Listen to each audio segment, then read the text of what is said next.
ચાંદખેડા વિસ્તારમાં કોર્પોરેશન દ્વારા બનાવવામાં આવેલા ડમ્પિંગ યાર્ડની દરખાસ્ત રદ કરવા માટે અહીંના સ્થાનિકો દ્વારા રજૂઆત કરવામાં આવી છે। આપ જોઈ રહ્યા છો પારંગત ન્યૂઝ, એક નજર આપના મુખ્ય સમાચાર પર।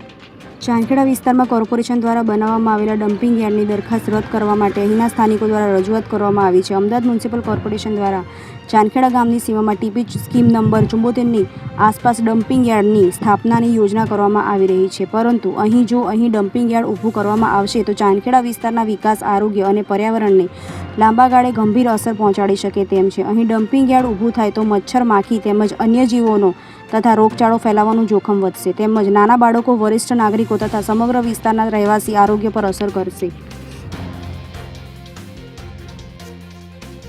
ચાંદખેડા વિસ્તારમાં કોર્પોરેશન દ્વારા બનાવવામાં આવેલા ડમ્પિંગ યાર્ડની દરખાસ્ત રદ કરવા માટે અહીંના સ્થાનિકો દ્વારા રજૂઆત કરવામાં આવી છે। અમદાવાદ મ્યુનિસિપલ કોર્પોરેશન દ્વારા ચાંદખેડા ગામની સીમામાં ટીપી સ્કીમ નંબર 74ની આસપાસ ડમ્પિંગ યાર્ડની સ્થાપનાની યોજના કરવામાં આવી રહી છે, પરંતુ અહીં ડમ્પિંગ યાર્ડ ઊભું કરવામાં આવશે તો ચાંદખેડા વિસ્તારના વિકાસ, આરોગ્ય અને પર્યાવરણને લાંબા ગાળે ગંભીર અસર પહોંચાડી શકે તેમ છે। અહીં ડમ્પિંગ યાર્ડ ઊભું થાય તો મચ્છર, માખી તેમજ અન્ય જીવોનો તથા રોગચાળો ફેલાવાનું જોખમ વધશે, તેમજ નાના બાળકો, વરિષ્ઠ નાગરિકો તથા સમગ્ર વિસ્તારના રહેવાસી આરોગ્ય પર અસર કરશે।